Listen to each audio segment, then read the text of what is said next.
Un supervolcan s'agite aux États-Unis et les scientifiques sont très inquiets. Et ce n'est pas le Yellowstone. Si cette éruption se produit, cela changerait le monde entier.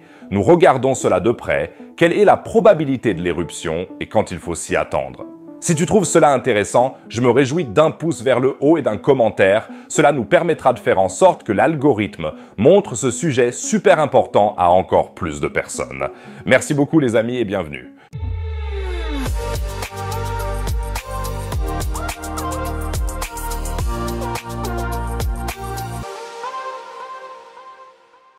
Un grondement agité sous la Terre, une activité sismique et une région qui se déforme lentement. Est-ce que ce sont les signes avant-coureurs de l'éruption imminente d'un supervolcan? Il ne s'agit pas du célèbre Yellowstone, mais d'un autre supervolcan américain, la caldeira de Long Valley à l'est de la Californie. Tu n'en as jamais entendu parler?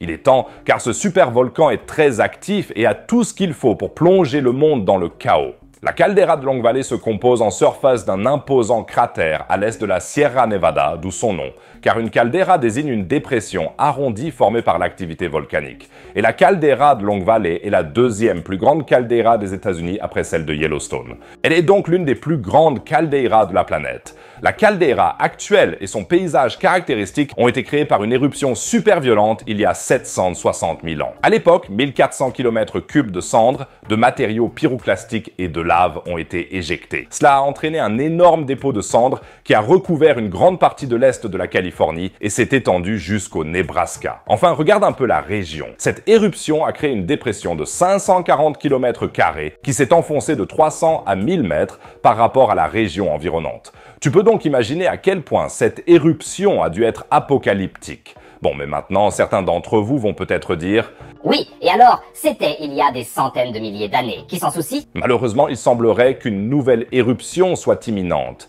L'US Geological Survey gère son propre observatoire, le Long Valley Observatory, ou LVO, afin de surveiller l'activité de la caldeira. On a longtemps supposé que le supervolcan s'était reposé pendant une longue période et qu'il n'y avait pas vraiment de grand danger. Mais comme dans tout film catastrophe, c'était bien sûr trompeur. Les conditions géologiques ont changé au cours des dernières décennies.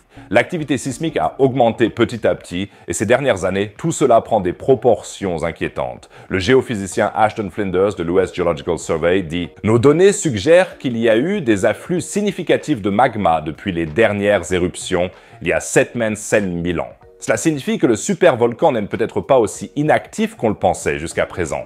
Et je ne sais pas pour vous, mais cela m'inquiète un peu. Car après avoir entendu à quel point l'éruption de 760 000 ans était massive, il est clair qu'une nouvelle éruption de ce calibre aurait des répercussions mondiales en raison de la libération de cendres. Le sud-ouest des États-Unis serait bien sûr le plus touché, mais le trafic aérien s'effondrerait également à l'échelle mondiale et des changements climatiques pourraient quand même se produire. C'est aussi l'avis du géophysicien Birger Gottfried Luhr du Centre de recherche géologique allemand qui déclare « Si l'éruption devait être d'une ampleur similaire à celle d'il y a 7 000 ans, il faut s'attendre à des répercussions mondiales. » Il est donc urgent de se pencher sur l'augmentation de l'activité de ces dernières années. S'agit-il d'une éruption ou pourrait-il y avoir d'autres causes? Une équipe de recherche dirigée par le géophysicien Ashton Flinders, déjà mentionné, a étudié la question de Trespress. Je t'ai bien sûr mis un lien vers un article publié sous la vidéo. Il voit deux processus possibles à l'intérieur du volcan, comme cause potentielle de l'élévation de la surface de la Terre dans un passé récent. Première possibilité, le noyau liquide du magma s'approche du durcissement complet, ce qui s'accompagnerait d'une expansion des roches plus froides et donc d'une élévation de la surface de la Terre. Ce serait donc la variante optimiste. Nous assistons donc à un lent apaisement du volcan et une éruption est peu probable. Malheureusement, il y a toujours la deuxième possibilité. La pression s'accumule à l'intérieur à cause du gaz et du magma liquide qui ne peut pas s'échapper. Cette pression pourrait être libérée par une éruption. Alors de quelle variante s'agit-il? Première possibilité, s'il te plaît, première possibilité. Plutôt la deuxième possibilité. No, God! No, God, please, no! No! No!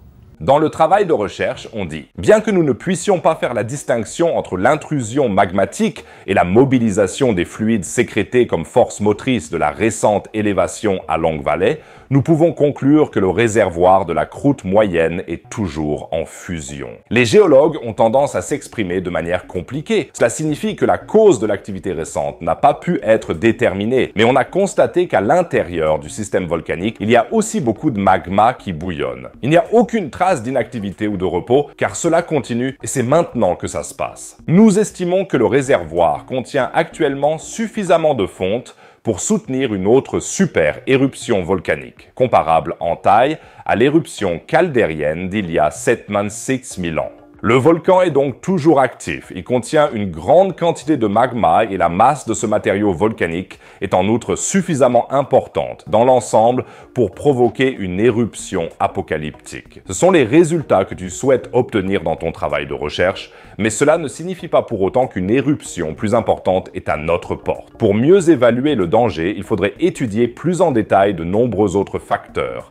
D'autres forages seront effectués pour savoir si la masse de magma en fusion est rassemblée dans un grand réservoir unique ou si elle est répartie dans plusieurs petits réservoirs. Une éruption dépend également du fait que le réservoir continue à être alimenté par de nouveaux flux de magma provenant de l'intérieur de la Terre. Et si tu n'es pas encore suffisamment inquiet, il y a autre chose. À proximité de la caldeira de Long Valley, il y a d'autres champs de lave extrêmement jeunes le long de la chaîne de cratères monoïniaux toute proche. Donc, indépendamment de l'activité de la caldeira de Long Valley elle-même, il y a d'autres chambres magmatiques dans la région et elles sont déjà suffisamment actives pour provoquer, par exemple, de forts essaims de tremblements de terre. Par conséquent, toute la région de la caldeira de Long Valley est classée par l'US Geological Survey comme une menace très élevée, la catégorie de risque la plus élevée utilisée par l'agence. Le suspense reste donc entier et pour l'instant, la seule option est de continuer à observer l'activité sismique. Je te tiendrai bien sûr au courant dès qu'il se passera quelque chose, mais pour ne rien manquer, il faut absolument que tu t'abonnes à ma chaîne. C'est absolument gratuit, tu ne manqueras plus jamais une vidéo galactique et tu m'aides énormément. Merci beaucoup les gars. Pas si loin de la caldeira de Long Valley, sur la côte ouest des États-Unis, se trouve la zone de subduction de Cascadia. C'est ici que se sont produits dans le passé des tremblements de terre sous-marins qui ont provoqué des tsunamis gigantesques. Et ici aussi, les scientifiques sont inquiets et pensent qu'un méga tsunami est possible, qui selon la direction pourrait fortement affecter la côte ouest des États-Unis ou même le Japon. Pour connaître l'ampleur du danger et l'origine de ce que l'on appelle les méga tremblements de terre, regarde les vidéos ci-dessous. Et si tu veux soutenir mon travail, clique sur la boutique Astro et achète les t-shirts des vidéos et de vrais météorites. Sinon, je dirai à la prochaine vidéo. Prenez soin de vous les amis.